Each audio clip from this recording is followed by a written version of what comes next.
EIGRP security. Many moons ago, I used to teach 100% in a classroom environment, and I still remember teaching a CCNA class probably 10 years ago or so. It's weird to say that, but I'm doing a demonstration on EIGRP, doing the basic network commands, and I come back out and do a show IP route, and I'm like, whoa, look at all these routes. I have no idea where these are from, and we're all staring at this overhead projector of these routes. Probably 2 seconds after I say that, somebody comes crashing in the door of my classroom saying, oh, the network's down, internet connection's down, we're on the phone with the ISP now, and I'm scratching my head trying to put the puzzle pieces together. And it didn't take me long to realize, I'm like, oh my goodness, we just formed a neighbor relationship with the backbone of this training center, and I'm injecting default routes and all this crazy stuff that hosts up their network. So I just unplugged my little lab pod from the wall, and of course, miraculously, everything came back up, and I totally did not admit a thing. When they came back in and said, I don't know what happened. So anyway, EIGRP, very friendly protocol, right? Just says hello to anybody else that's out there that wants to form a neighbor relationship. And on a good day, you could probably form a bad neighbor relationship that you didn't expect with a non-malicious device. On a bad day, you can actually get malicious people that are out there to sabotage your routing table. So really, EIGRP security boils down to two methods. Number one, passive interface. Number two, authentication.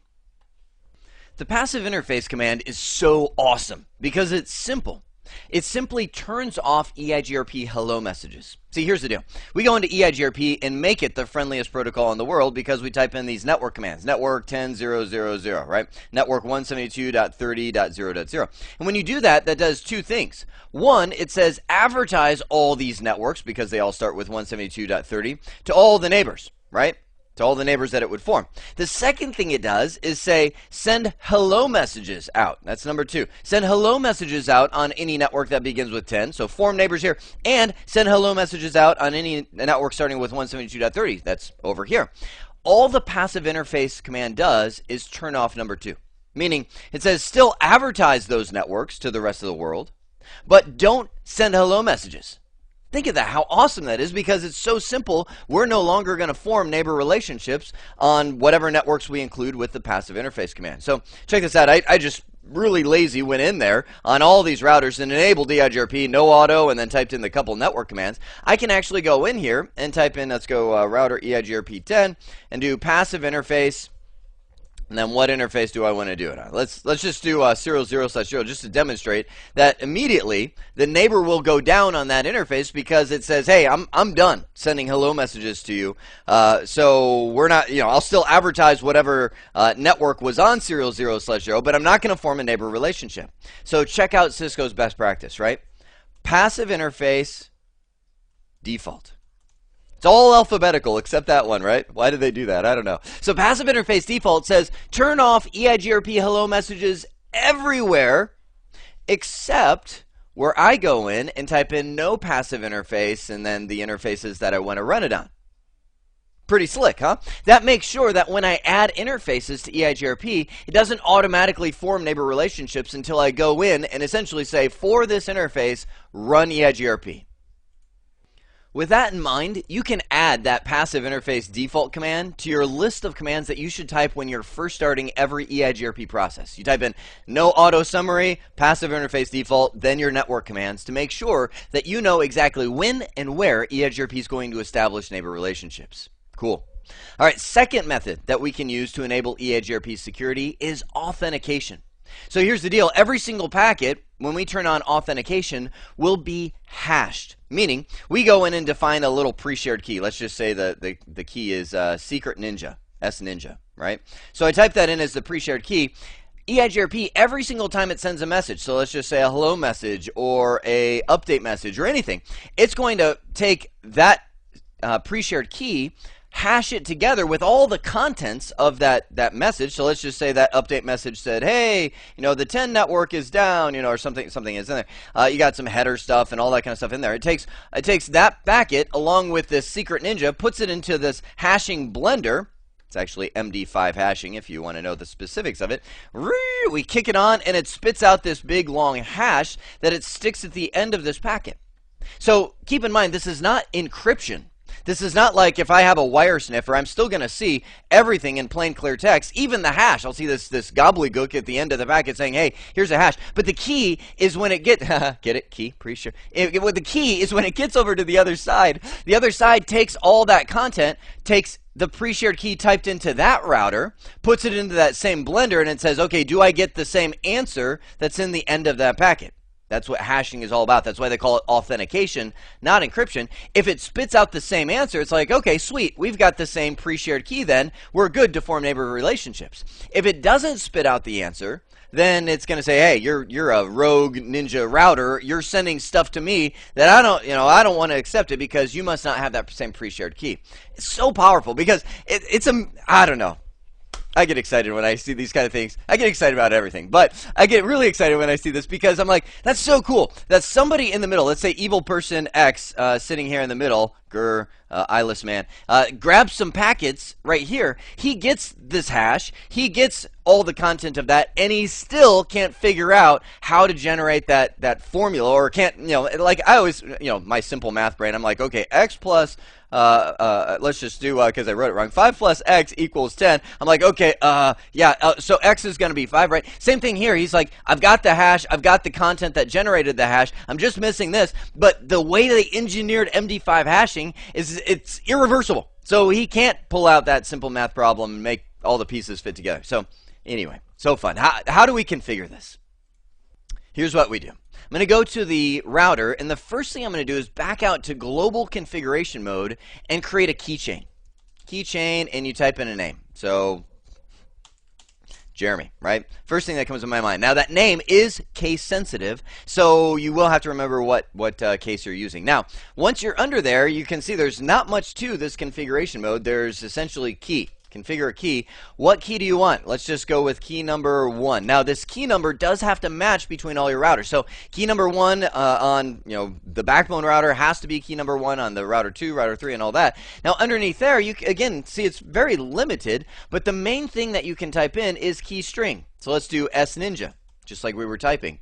That's going to be the secret key that's going to be required by all the routers. Now, we could go a lot deeper into this key command, because you can go in and do accept lifetimes and send lifetimes and all this to do automatic key changes. You can see that we can configure 2 billion keys. If you're really bored and paid by the hour, that'd be a great way to go. To change keys automatically based on what you typed in. Like if I say, I want to accept this key from, 2 a.m. Until, and you can actually go through and type times and dates and months and years and all that kind of stuff, and you can say, okay, I'll accept this from this time to this time, and I'll send this, I'll use this from this time to this time. So you can actually have your routers on certain dates and times change the keys automatically. Pretty sweet. But we're not going to do that here. I'm going to back out here. Let's go to the other router. Well, actually, let's first off finish it on the backbone router. I'm going to do a do show IP interface brief. Go underneath interface serial 0/0, and I'll do the command IP authentication mode, EIGRP, autonomous system 10, MD5, enter. So it's that command right there just says I want to require authentication when I'm authenticating neighbors on this interface. The next command is going to actually apply that keychain. So I'm going to go in and do IP authentication keychain, EIGRP, autonomous system 10. And then we type in the name of the chain, Jeremy. Now, notice I lost my neighbor on that interface as soon as I typed that in. It's because it required authentication and the other neighbor isn't sending that. So, best thing to do at that point is to do a show run. Let's do section key, because I want to see that keychain command. And all I have to do now is copy that. Oh, I should do this too. Hit the up arrow a couple times. Can't leave the other interface out of this, so we'll lose both neighbors. So both neighbors are requiring authentication. Now I'm going to come over here to router 2, exit out, just paste my keychain in there, exit out there, interface 00/0, do IP authentic. My copy paste happy methods are like, oh, you must go copy and paste. No, I'll type it. 10 MD5. I know I have actually gotten more emails on, Jeremy, how do you actually talk and type at the same time? Honestly, I don't know. I don't know how I do that. So keychain EIGRP Jeremy, right? So now I've got IP EIGRP keychain. Cool. See, I can't. I'm like, I can't because I'm talking and typing at the same time. So let's head over to router 3. Bam, get in here. Interface 00/0. Now I am leaving probably one of the most critical networks out of it so far, this fast Ethernet 0/0 network over here, where there's probably people trying to break into my network, but that's all right. I'm going to go paste my keychain in. Interface 00/0. Let's do that. IP authentication mode, EIGRP, autonomous system 10. And it's so good that on the exam, they actually allow the context-sensitive help to work. I remember back in the day when I was taking Cisco exams, they would have fill in the blank. Now this is like 14 years ago. They would actually, instead of simulations, they didn't have them back then. They would have fill in the blank. It'd say, "What command would you type to do that?" I'm like, I don't know. So you can see right there, we've got authentication turned on, kicking away for our network. From this point on, backbone router 2, router 3 will not form neighbor relationships unless they have that pre-shared key. If that pre-shared key ever changes or that key number changes on any of these routers, the neighbor relationship immediately drops. So if you're ever wondering, like, oh man, how come my neighbor relationships aren't forming, you can always bail out and do a debug EIGRP packets. Really handy command because it tells you immediately what packets are being sent and received. And you can see right here it's saying, oh, I'm sending hello, but look at that. Received a packet with MD5 authentication, key ID 1, and it's like, hey, I'm still saying hello. That tells you that EIGRP is working. I know some of you are like, come on, break it. Okay, so I'm going to go into interface 00/0 on this guy. Let's do no, and we'll just kill that guy right there. No keychain. Look at that. Immediately, it's like, sorry, invalid authentication, dropping the, oh, you see it, right there, dropping the peer, because it is no longer sending the correct authentication. And from there on out, as it's seeing hello messages from that guy, he's like, hey, we're missing authentication. Or if you have the wrong key, it's going to say invalid authentication on the message. You now know how to configure EIGRP security using passive interfaces and authentication. I hope this has been informative for you, and I'd like to thank you for viewing.